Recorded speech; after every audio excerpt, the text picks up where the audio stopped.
Welcome, gamers. This week's episode of Lastcallgaming. We're on episode number 172. Today is July 9th, but however, by the time you're seeing this, it's probably the 10th, which would be Monday.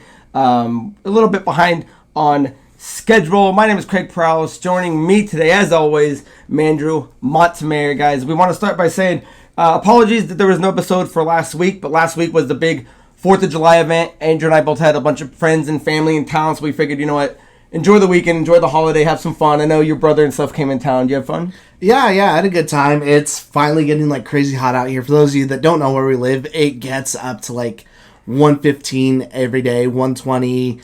Once the night hits, it's like 100 degrees. So it's finally time to hit that like night swimming where it feels good. Yeah, so I saw somebody posting in like Phoenix or Tucson, and they're like, "Oh, it's getting really hot." I'm like, "It gets hot there, dude." I'm like, "But it's not BHC hot." So it's been a real fire scorcher. Oh man, my family in California, oh man, it's so hot outside. It's like 89, 92 today. I'm like, get out of here, man. Like that's winter. Yeah. Over here. So guys, once again, apologies, but thank you guys for hanging in there with us. So guys, if you're joining us on the YouTube channel today, make sure you guys like, comment, subscribe, share, hit that notification bell. If you guys are interested in following us on any of our social media, our Linktree link is in the description. And if you guys are following us on the audio only version of the podcast, you can check us out on any podcast platform of your choice. And I do need to make one more correction too. So apologies for any of the audio listeners, because I don't think our last episode came out on time. I could have sworn I put it up, and when I think Collins was the one that texted me, he's like, "I don't think your guys' episode went up," and I went to go check. It saved as a draft, like everything was on there, but it never uploaded it. So I was like, "Damn it!" So sorry to any of you guys who missed a week of it for the audio listeners, and I was really bummed out about that. I'm like, I gotta, I guess, be on that better. So I forgot about it too. I got the notification on my phone. I'm like, oh man, I thought that went up like a while ago. Yeah, I'm glad Collins caught it though. So, but I do want to throw in one more thing because I see a lot of other people mention it, so I figure we should too. That just go ahead, pause the video, take 2 seconds, and give us that little like right now because that really does help out the algorithm for whatever reason. So that helps us get out there more, and any little bit we totally appreciate. Yeah, definitely, guys. So thank you guys for joining us today. And before Andrew and I get into our main topic of conversation, we like to do, what are you up to? We take a quick second, talk about anything we've been playing, anything we've been watching. I'll jump first on this one. I think you usually kind of swing off first. Yeah, go for it. I have been watching this, or I just recently watched this documentary called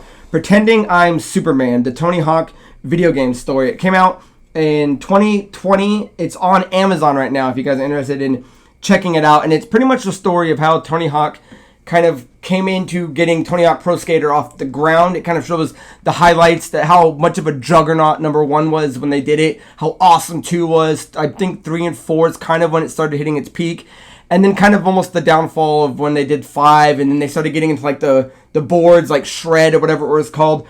It's really cool kind of seeing how Tony Hawk was kind of this up-and-comer, how he kind of landed and meeting like Activision and Neversoft and making the game. You get to see a lot of interviews with guys like Chad Muska, Steve Caballero, Rodney Mullen. So I think you were talking about it a while back, but I finally ended up getting around to watching it. And I gotta say, it's really cool. All the music people that they were talking to, like a lot of the bands are like, you know, a lot of people, they wouldn't put their music in certain movies or something, but a lot of these guys felt down to earth with kind of the punk skate kind of scene. So a lot of these guys were like, yeah, throw our music in there. And I'd argue it probably made Tony Hawk one of the most iconic soundtracks of all time. I know that I've seen some bands say that their like life changed because of having like their music in a game like that. But if you are interested in more of that stuff too, go to a YouTube channel. It's called The 9 Club. It's run. It's like a podcast with Chris Roberts, and usually he has other skaters on, and he's done a couple with Tony Hawk. And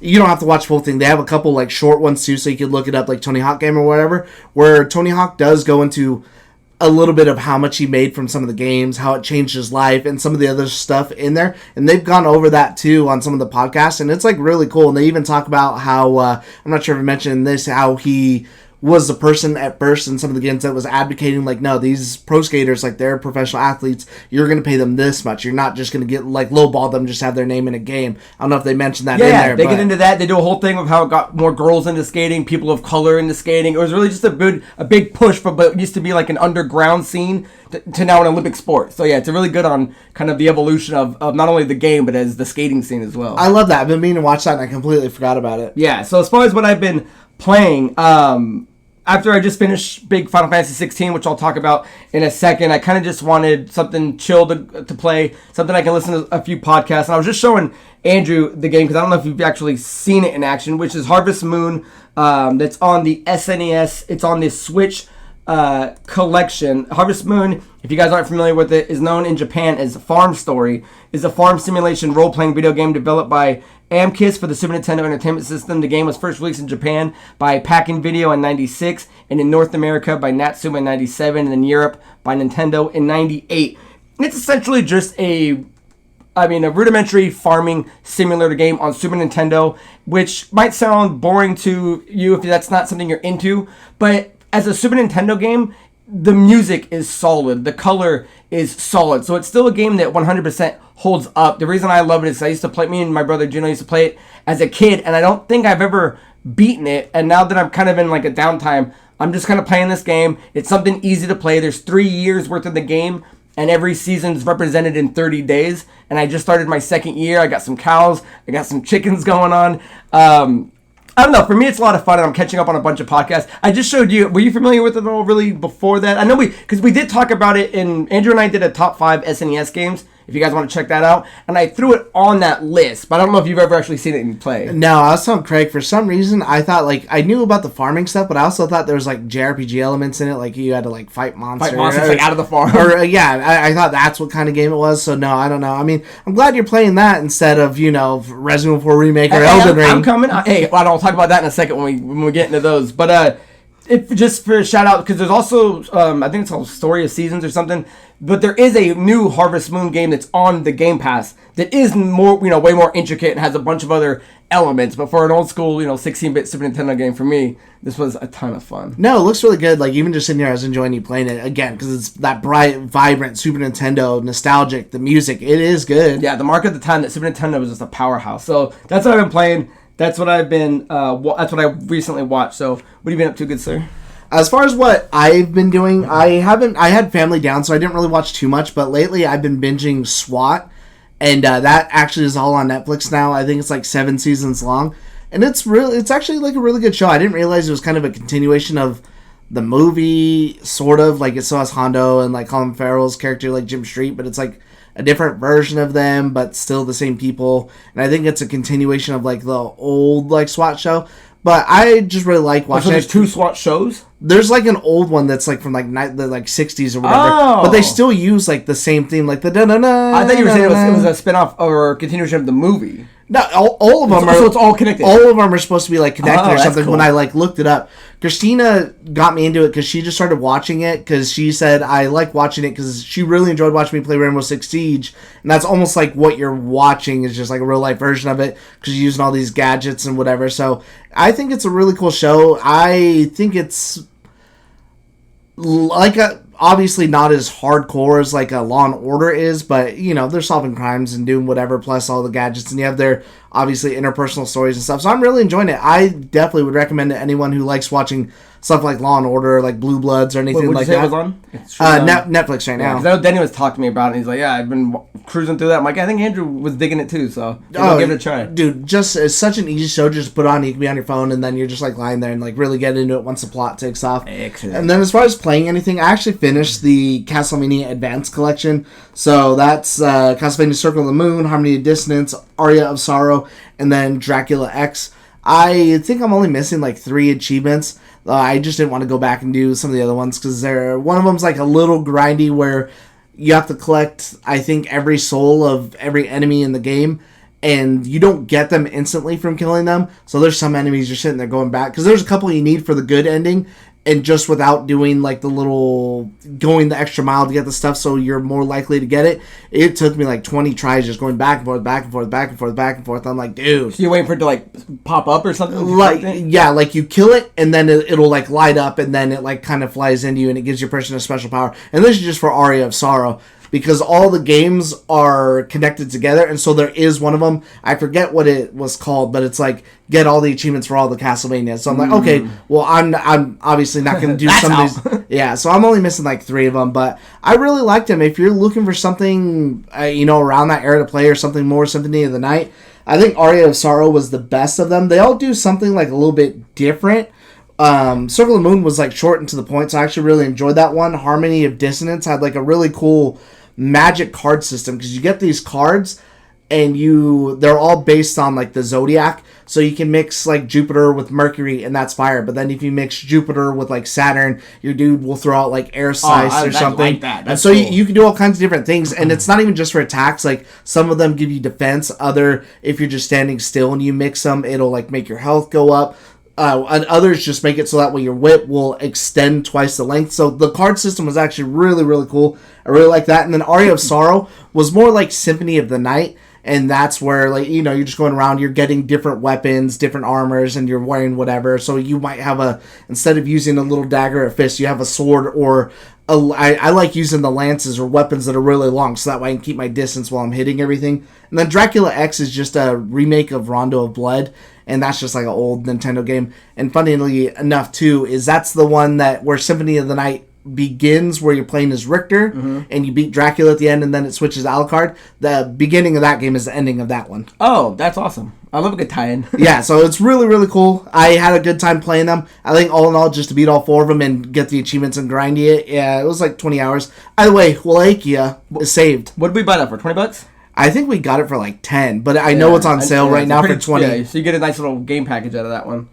Nice. Is that everything, my man? Yeah, for me. Alrighty, guys. So, with that being said, guys, leave us down below what you've been playing, what you've been watching, and let us know what you guys have been up to. So, with that down on the way, let's move into our main topic. And this week, guys, isn't so much story or news, but it's kind of a look at what has been going on with 2023, with the games we've played, and then kind of what we're looking forward to, and maybe a couple things that we may have missed, because we're hitting July now, right? We're at that halfway point. There's been a ton of good stuff that's came out. There's a ton of stuff that I know people are looking forward to. So before we kind of dive into what we're going to be talking about, I would say, and correct me if I'm wrong, Andrew, it's like this year is shaping up to be pretty good. If you look back at years that a lot of people think are iconic, like 2017, 2007, I would say it's fair to say that 2023 could probably be considered, and we'll get into some of the games of why, that this could be in the conversation as one of the best years in recent memory for video games, especially when you look at how slow the pandemic was, and after now that this year, it's had a couple of stinkers come out, and it's been kind of slow from the previous years, but like right at the gate from January all the way to December, we've got a full list of games that I think a lot of people would say are some of the best, especially if we talk about things like Zelda moving forward. I mean, this is a good year. Yeah, I think it's been a non-stop good year, not just for the games, but I almost wonder, too, if it makes it mean a little bit less that we've seen a lot of, like, 9s and 10s for scores on a lot of these games. And, I mean, a lot of those games are good, and I think do deserve that score. But it's like, does that lessen the impact because there's so many coming out at one time? I kind of don't think so, because a lot of those games that got that score that we've played, I feel deserve it. So, either way, I'm just living it up right now. Nice. So, the way we kind of wanted to do it was, I wanted to pick 3 games that Andrew and I have each played and beaten so far. So these will all be games before the beginning of July, just to kind of maybe put it on your radar, or maybe if you've been wanting to play it and you haven't, or you haven't had a chance to beat it yet, kind of like a little small review of what we've been doing.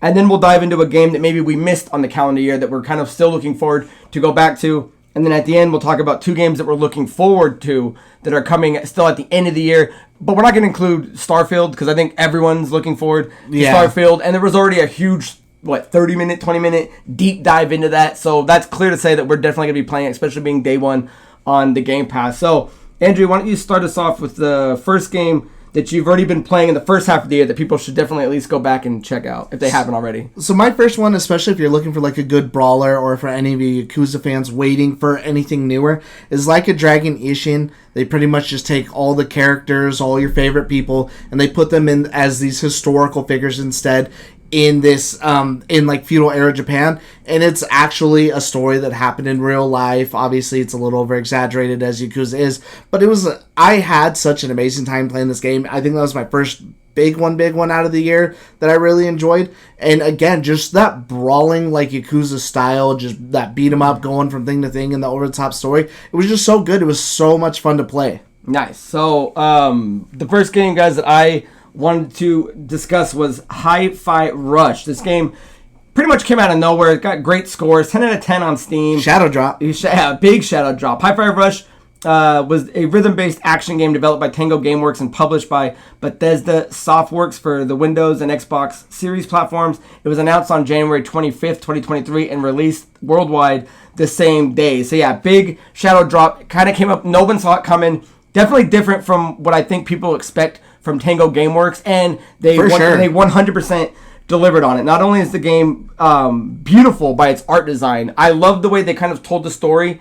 And some of the cutscenes would be like comic book panels, so something just like that already caught my eye. The whole, obviously, it's a rhythm based game, so the music is something that's constantly not only something that's in the background that you're hearing, but intricate and part of the combat. And I gotta say, games like this, I'm not attracted to. I don't normally gravitate towards them. I don't really. It's not kind of in my wheelhouse. But the more I kept playing Hi-Fi Rush. Dude, I got it. There was times where I was ending it with like S-class with victories. There was a couple boss fights, man, that I thought I actually wasn't going to be able to beat because they were just you had to be so just on point. But the more you play it, the more I felt it was very rewarding. It's got definitely replayability. You can go back, you can explore more levels, you can unlock new secrets, having newer characters that you get at the end of the game, going back and playing certain levels. You need their power to unlock it. So it was a lot of fun. The characters were funny. The storyline was engaging. And for a game and that's how I started January, you know what I mean? For a game, I guess it's kind of changed because I think like Elden Ring and other games lately have been coming out more in January, February, March, where once upon a time, that was a dump month, you know what I mean? You didn't really start seeing the games till like May, June, July, but now we're at that point where January is prime time, February is prime time for good games, and I gotta say, starting out 2023 for me, Hi-Fi Rush was an excellent game, so if you haven't checked it out, go for it, because it's definitely on the Game Pass. That is one I still need to do, because I do love Tango.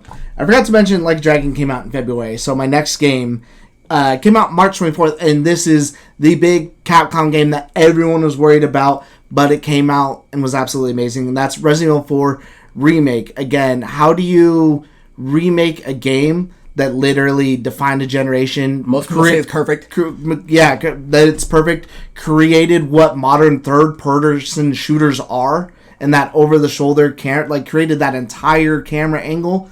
And they just came out of nowhere and completely modernized it. It's so good. I actually love this more than the original. I think it still keeps its charm. It feels a lot better to play. And actually really just, again, the way it's integrated with the other game, that it's now part of the modern Resident Evil storyline. I actually love it a lot more. And this is something that I really can't wait for you to play to kind of get your opinion on. Yeah, I started playing it, and because I know Andrew and I we like to play games as quick as we can when we're going to talk about it on the show.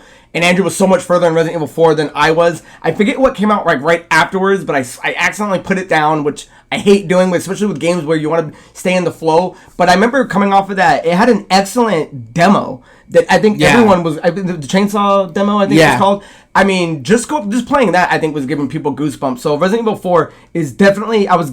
We were talking on the phone the other day. It was gonna be the next game I started playing, but then I figured I'm gonna play the other one that you just recently beat. And we'll talk about that on your next game. Was that it for Resident Evil 4? Yeah, I think that game for sure is going to be in Game of the Year. I think it's going to be a very tight Game of the Year nominations. Yeah, for sure. I want to ask you that at the end of this, and we'll kind of pick and point which one. It's definitely going to be in contention. Yeah, for sure.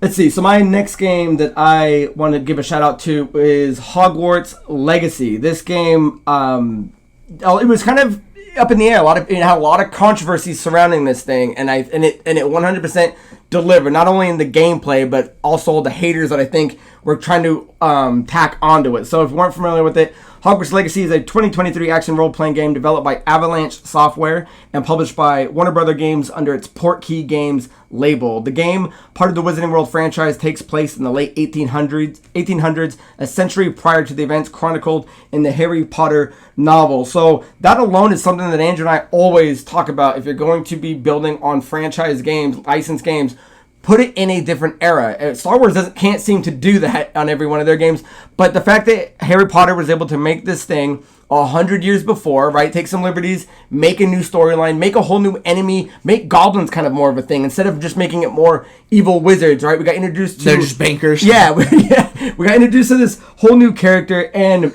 it was going to be tough because, I mean, you look at the old Harry Potter games, the Lego games are fun. The old PS2 games and PlayStation games are a lot of fun. So I think the challenge was going to be, and I have a lot of confidence in Avalanche. Like, can they make this open? I don't want to say an MMO, but like this open world game that feels like you're in Hogwarts? And I would say the answer is yes. Hogwarts alone is huge and big to go explore, but then you get to look at the world map, which is even bigger, and you get to go see Hogsmeade, and then you get to explore all the countryside. So exploring felt awesome. There was times where I was in this game, flying the broom, and on different animals, just cruising through the day and night system was awesome. But the amount of quests and secrets that they have in this game, and then the combat was surprisingly extremely kind of Batman-esque, very fluid, and you were able to set up all these spells, and you could make it set up just the way you wanted to. You could customize the look of your character. The fun part was playing somebody from your house, which I did Ravenclaw. You started the game. What did you do? You were Slytherin? Yeah. And it was just, I think it 100% captured the magic of what Harry Potter had to offer. I think its only hiccup was that it was tied to last-gen hardware. I think if this game wasn't running on PS4, and it's even went to the Switch, if this thing was just 100% like PS5, Xbox Series X, I think it would have been even better than it already was, and to me, it was still a great game. I fell off on it, and I think, I can't remember what maybe came out around this time that I think I jumped on it instead. Again, I'm not the biggest Harry Potter fan, but people talk about lazy sequels all the time. Maybe Dead Space would have came out around then? Maybe, but even I could recognize that this is easily a game that you can make a lazy sequel to, where you don't change anything, just make it graphically a little bit better. Yeah, build off and of it. Add just perfect Quidditch, which is really the only thing people really wanted out of this too, that's considered missing, and people would give it another 10 because it was already done that well. Yeah, because this game has a lot to do, a lot of stuff to go find, and if you want 100% the game, it's going to take you a while. And I stopped playing it, but I got to 90%, 97% of this game being done. One of the last few things I had to do was just start the game over again with every character and get to that certain point, which I just never did. But yeah, this game was big, it was awesome, and I can't wait to see what they do next. So I think they did a great job doing something in the Harry Potter universe. So my last one, again, another Game of the Year nominee for sure. Came out May 12th, and people have been waiting forever for this, and that's going to be Tears of the Kingdom. Now, I could just leave it at that alone, because, everyone knows what that is. But this game, I actually didn't play, I can't think of what it's called before. Breath of the Wild? Breath of the Wild. I did not play Breath of the Wild, so I might be a little bit biased in this, too, that I know a lot of people are kind of hating it, like saying, oh, the world kind of looks the same, it feels the same, graphically it's not that different. To me, it didn't bug me because it was already beautiful. It's something that looks that good on that kind of hardware. I don't really know kind of where you take that from there. That it just felt, instantly when I started it up, you start off in the sky area, which I thought was like a really cool addition to this, like how vertical this game is. But just started playing this game within the first hour, I'm like, man, this is like a Zelda game. I haven't played a Zelda game since Wind Waker, and this is it. We beat Link's Awakening. Oh, well, Link's Awakening's a remake from a Game Boy game. Like, but I mean, like a fresh new... But that next big flagship Zelda that's supposed to be pushing the boundaries, pushing the thing, and instantly I'm like, this is that feeling. This is it. This is Zelda, and nothing comes close to replicating... In all its glory. Nothing comes close to replicating to what this feels like.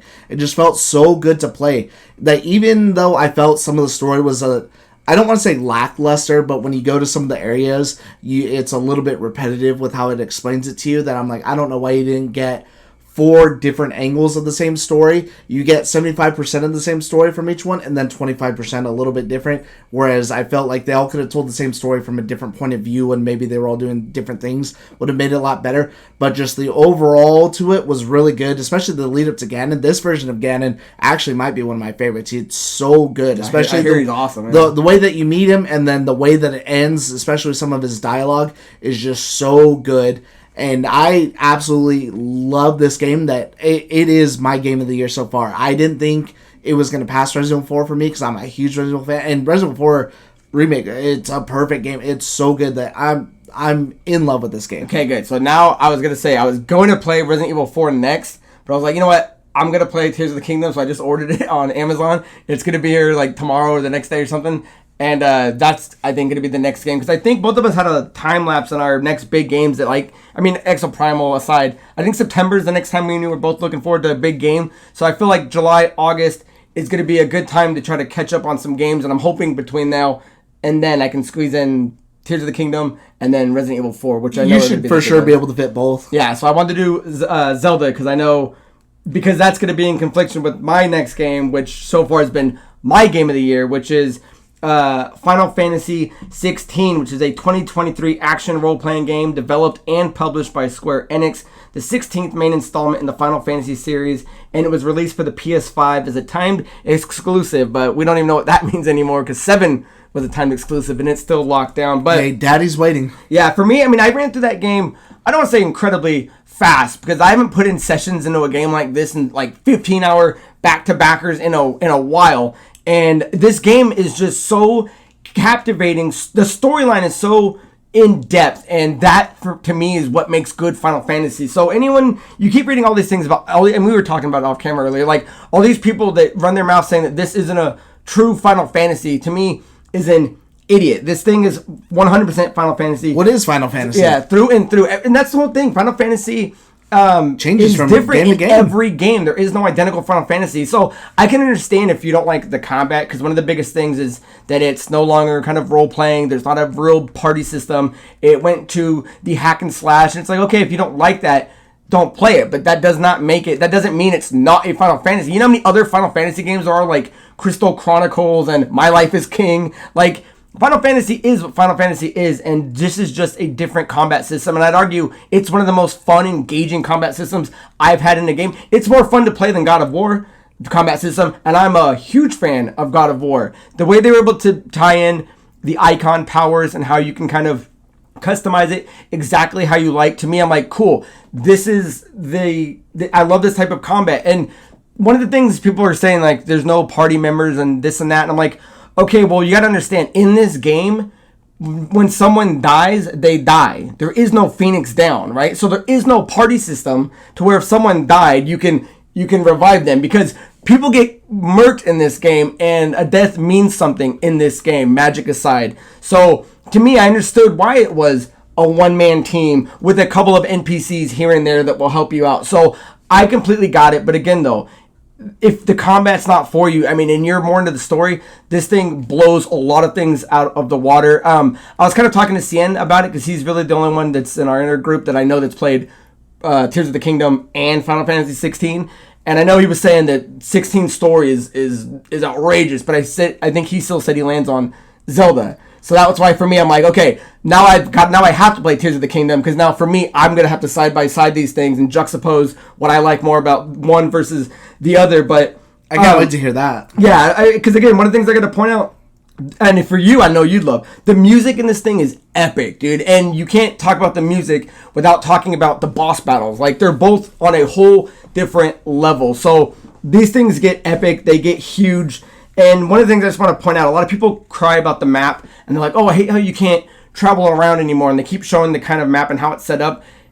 All the map is fast travel points. Like, there'll be a spot where these two, blue points are, and they're like, oh, I just go to here to there. I'm like, that's the same map. When you click this one, and you enter it, and you can actually see where you're running to, there's still the same places on the board. All that is just a fast travel system. So everyone, because I showed you how the map was working, I'm like, you can still run head to toe from the bottom to the top of the map if that's what you want. They're just going to be separate spots. So I don't know. I love the fact that there was the chocobos in there. I love that all the summons were in there. For me, so far, Final Fantasy 16 has been my game of the year. So with that being said, guys, those are 3 games that we've played so far. I want to get into, and we can do it quickly because I know it's getting a little hot now. Yeah. Let's talk about a game that we missed. What's something on your calendar so far that maybe you didn't have time for? It kind of went past you. What'd you miss that you wouldn't mind going back to before the year's up? Mine, it came out April 21st. Is Dead Island 2. I felt like we weren't really expecting that game to be good, and we were waiting for Collins to finish. Yeah, there was something else that came out around that time too. Again, it seemed like there's so many games stacking on top of each other that came out right around each other that we just didn't play it. And looking back at it now, I see a lot of people loving it and seeing that it was really good. I'm like, man, I really wish I would have kind of. I was like, I really kind of wish I would have played that one. But now it's at the point that yes, I'm like, it's kind of at that point where it should be on sale soon. So I'll just pick it up on sale versus play it, pay whatever full price. I bet you in fall. I bet you October it'll be on like a horror sale. Yeah, or something like that. Either way, that game actually ended up looking a lot better than people thought it was going to be, especially after being in development hell forever. That it finally came out, and a lot of people said it was good. So that's something that I missed out on. But I also think maybe I need a little break too, especially coming after Dead Space, Resident Evil remake. I'm like, how many zombie games am I gonna play like back to back? I need a little break from the horror. Nice.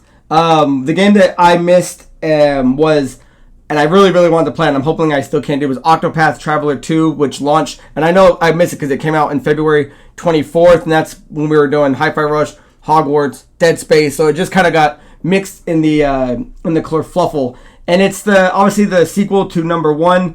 It's the game that has, it really uses that beautiful art style, and I like that more games are kind of digging into that 2D, HD, pixel kind of bit art style. It revolves on the same new set of 8 characters. It was a game that, and I don't do this too often, not only did I beat it on the Switch, but then I rebeat it again on the Xbox. So that's how much I liked number 1. So as soon as I knew there was a number 2, that's what I want to play. I like that they're one of the things they added was a day and night system, and they were saying how there's going to be different choices that happen with different characters depending on what time of the day you do it in. So it just adds a whole nother level. So that is a game that I'm hoping to get to before the year is up. So with that out of the way, guys, let's move into the final spot of what games are we looking forward to. Obviously, we said Starfield isn't going to be one because everyone's looking forward to that. So Andrew, we picked out 2 different games that are hopefully, assuming they don't get pushed, coming out by the end of the year. What's first on your watch? I'm actually going to not do mine in chronological order because I'm more excited for the one that comes out first than later. So the one I'm going to mention first is Like a Dragon Gaiden, Man Who Erased His Name, which comes out in November. And again, this is just another brawler from RGG Studio, coming straight from Sega, and I'm just so in love with these games ever since they dropped on the Xbox Game Pass, and the majority of them are still on Game Pass. I actually just got my other brother, Ian, into it, and he's cruising through Zero right now. He's already almost done with it, because I told him, I was like, it takes a little bit to get into, because it's so much, because it's really building this world. It's not one of the, give it 15 hours and it gets good. No, give it 2 hours, and then it really takes off for you. Give it 3 games. Yeah. Give it 2 hours and it'll really take off for you, and it's good. He's absolutely loving it, and so he thinks he's going to try to cruise for all of them too.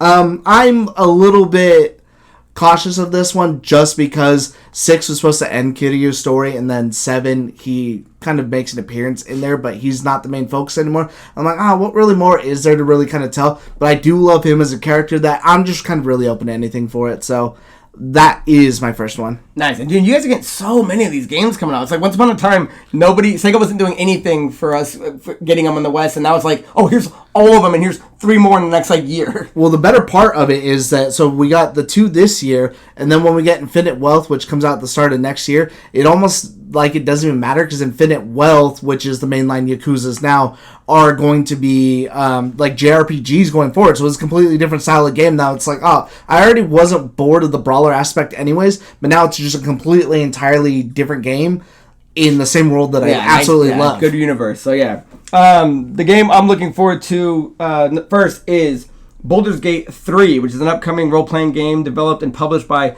Larian Studios. This is the 3rd main game in the Baldur's Gate series, which is based on the Dungeons & Dragons tabletop role-playing system. Now, the initial release date was August 23rd, and that was going to be PC and PS5. But since then, the PlayStation 5 version, if I'm not mistaken, has been pushed back to September 6th, coincidentally enough, the same day as Starfield. So that'll be a tough one. But this game for me, Baldur's Gate is a staple in my co-op playing with my brother back in the day on PS2. I never got into the PC ones and to the RPGs that were on the PC, because I don't really get into that type of RPG. We were doing more of the old 1 and 2 Baldur's Gate and Dark Alliance, the old hack and slash. I've done Dark Alliance. Yeah, and I love that. Kind of has, it's just that good co-op kind of play.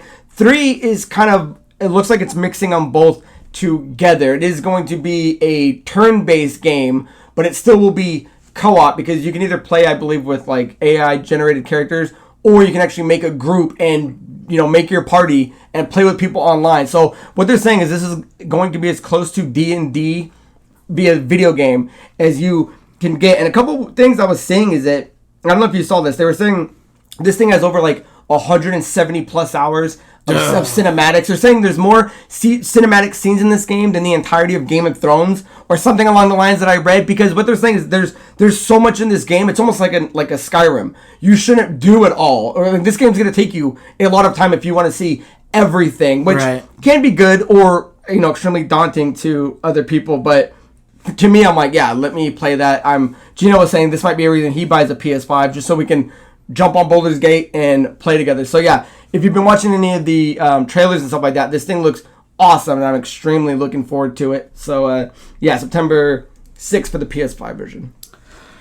My last one comes out September 19th, and before I even mention the game, I want to give a shout out to NetherRealm Studios, because I don't feel like they get really enough credit for sticking with a series for so long and constantly improving it and trying new things. But then they did something good out of nowhere with Injustice. Yeah. And they could have done another Injustice game, but I think that's kind of tied up with a lot of stuff at Warner Brothers. So instead of doing Injustice 3 like what people thought it was going to be, they announced Mortal Kombat 1. Now this is a sequel to 11, so it is still the same universe.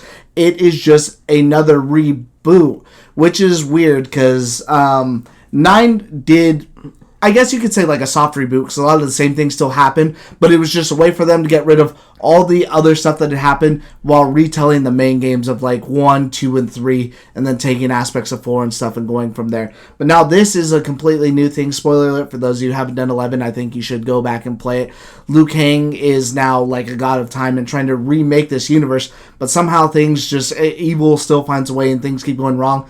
But watching the newest combat cast in the trailer, they're really changing a lot. Sub-Zero and Scorpion are actually physical brothers now. Yeah, because we were talking about that. We weren't sure exactly where that was landing, but now it's definitive. Yeah, because before we were saying brothers, and it was almost sounding like brothers in arms or whatever. But no, it's they're physical brothers. Where I think Scorpion is actually Bihan, which is the younger Sub-Zero, who with the scar on his eye, who takes up the OG Sub-Zero, Kuai Ling's mantle after he dies in the first Mortal Kombat.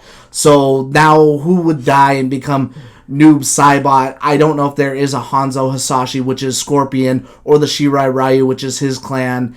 And then Smoke is their adoptive brother, but I don't think it says his real name. But again, you see Johnny Cage and Shang Tsung. They've gone through, and now there's even, I don't know how it works, but Melina, I don't think is a creation of Shang Tsung from the Flesh Pits. I think her and Katana are biological sisters, but she's caught in a disease, and I think it's what they call the Tarkata or whatever. But Tarkatan is what Baraka always was. That's what his species is, and that's kind of what she was always kind of a mix of, is Tarkatan DNA and Katana's DNA. But now it's almost like she has a disease where it's causing her mouth to deform and her eyes kind of to shape, so that's why she wears this thing. And it's almost like she's the ruler of Outworld. There is no Shao Kahn, and Katana is her bodyguard. So they're changing all kinds of stuff. That it just looks so interesting. Shit in a new way. Yeah, it's just. But it's so interesting. And looks good. I'm super into it. And again, it looks beautiful. That's where I think NetherRealm should just get absolute credit. Each iteration of every game they do is so beautiful. And I think they really took the leap from Mortal Kombat 9 Injustice 1 when they did MKX, but then even Injustice 2, just the facial animations, and then they took that to the next level of 12, and now, or 11, looking at some of the new, even just the levels, like Johnny Cage's penthouse, it's beautiful. It's an absolutely beautiful design, and it just looks so good that I'm so excited for this game. Hey, we skipped Street Fighter 6. We shan't be skipping Mortal Kombat 1. Yeah, this I'm for sure not skipping, and again, I know what I'm going to look forward to is a nice story, front to back, that I can be in maybe 15 hours, that is just hopefully good front to back. You ever do any of the online fighting? Do you ever scrap with kids? I do kind of play people. I'm not the best though, so I'll get in there and maybe do a couple rounds. More usually what I do is my brothers will come over if they own it, and usually they'll have weird modes on there, you can put random stuff, so we'll be fighting each other, and sometimes it'll be they had it on the old one, it's no arms, or no kicking, or you can't jump, or each person only, you start with 1 health, and so you're both just playing cat and mouse for trying to get the one hit in, or there's weird projectiles that will fall from the map so as you're fighting each other, or it could even be poison, so your health's going down as you're trying to fight each other. So just weird things. We more prefer to do that instead. I like that. So The final game that I have that I've been looking forward to is Marvel's Spider-Man 2, upcoming action-adventure game developed by Insomniac Games and published by Sony Interactive Entertainment. The release date is October 20th, 2023. Looks so good. Yeah, this game looks amazing. It's Spider-Man when it came out, obviously one of the big things you have to go against that a lot of people would say is one of the greatest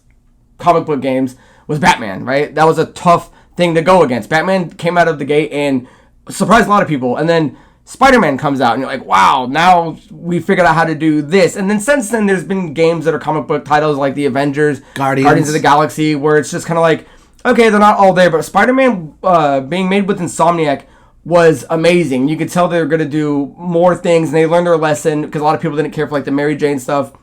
So then we kind of got Spider-Man 1.5. Felicia Hardy is way better. I love me some Felicia. And then we got Spider-Man 1.5, which was Miles Morales, and a standalone game, a little bite-sized, not terribly long. Amazing, man. The way they were able to tell Miles Morales' story with new abilities and his separation. He clearly, if you don't know him from the comics, it's hard to look at, and obviously they have the new movies that are out, but like this game really defined Miles Morales as his own hero, as his own protagonist of his own story. But the question's always been, okay, well, when do we get them to meet up and get to play them? And that's been answered in the trailers that we got to see. The original tease clearly showed that Venom was going to be a part of this game. And then most recently, we saw like the 10-minute trailer or gameplay footage that they did where Kraven's obviously going to be one of the main villains, which is an awesome villain that kind of is underrated. I'm going to be really curious to see what they do with the movie. But this is the Spider-Man that we're going to see have the Venom symbiote on him. It's going to be interesting because in most other tie-ins, Spider-Man never has the symbiote when he's around Miles Morales. You know what I mean? That's usually a whole different timeline. So it's going to be really curious to see how his new abilities work. And one of the things people were kind of questioning is like, well, am I going back and forth between the two? And so I guess what they've answered is in free roam, right? When you're just going to run around the city, look for fights to stop, you can switch casually back between both of them, which is awesome. But storyline focusing, it will go back and forth, particularly between each one and who you're going to play with. I like that. Yeah, I love it. And then when we saw that gameplay, it was a little more than I think we needed to see because I'm already sold. But when you get to see what they're doing with how Kraven looks, with how Lizard looks, with how the symbiote combat looks, with how the new, swinging through New York City looks, I'm like, man, I don't know if I'd want to ask for Spider-Man 3. I don't know where they're going to end it on this one. But man, after being the third game essentially in this series, this thing looks amazing, and I want to know where it's going to land because it's going against big titles, which kind of brings me to the end of this. But I wanted to point out of everything we have on here, clearly Zelda's going to be on Game of the Year. I think clearly Final Fantasy 16 is going to be on the Game of the Year, depending if they do a 5 or a 6 spot. Anything else on your list do you think would make that cut? Because in my mind, I feel this will be a year Spider-Man 2, judging on what we saw, right, when it comes out, and if we see if it's awesome or not. I think Spider-Man 2 might make that cut. Resident Evil 4, Spider-Man 2 for sure would. Tears of the Kingdom's obviously going to be there. Because other games we haven't talked about, big games are like Dead Space Remake, which was amazing. Yeah. And Diablo 4 is getting a big bump right now, another game that we both beat, which is amazing. So even games we haven't mentioned, are still in contention to be probably Game of the Year. So anything on your list do you think is definitely going to be on there? Besides Zelda. For coming up? Resident Evil 4, for sure. I think Resident Evil 4. I think Resident Evil 4 is going to make it. But as far as coming up, if any of these coming up games I have on here, I don't know if Mortal Kombat 1 would make it on there. There's no win fighting Game of the Year. But I think it would be nice to see a fighting game, especially with how beautiful this one looks, as long as they can nail the story and whatever they have added to it. Even if it was just nominated, I think that would be a huge thing for fighting games. Hey, we're more than just this now. Yeah, best fighting game of the year. Yeah, we're more. Yeah, exactly. So I would like to see Mortal Kombat 1. If it does well, I would like to see it up there. Yeah, it's just, dude, there's so much good stuff. So back to the original question, man. Pound for pound, I think it'd be hard for anybody to press and say 2023 isn't going to go down as one of the best years in gaming history. And there's still Starfield to talk about when that comes out. Agree? Or, It has to be on a Mount Rushmore at this point. Yeah, I was like, I'd like to see it towards the end of the year because I'm not going to do it. I'm too lazy. But when people put those lists of games that came out in like what year and something like that, to see this compared to every other year, that I wonder if there is going to be a year that was better. Yeah, because this is one of the things where, again, and I'm playing Hi-Fi Rush in January. The year started out strong. And by the time we get to Starfield, Spider-Man, all these other things, like, it looks like it's going to end pretty strong. So I'm extremely happy. And, I mean, we're halfway through.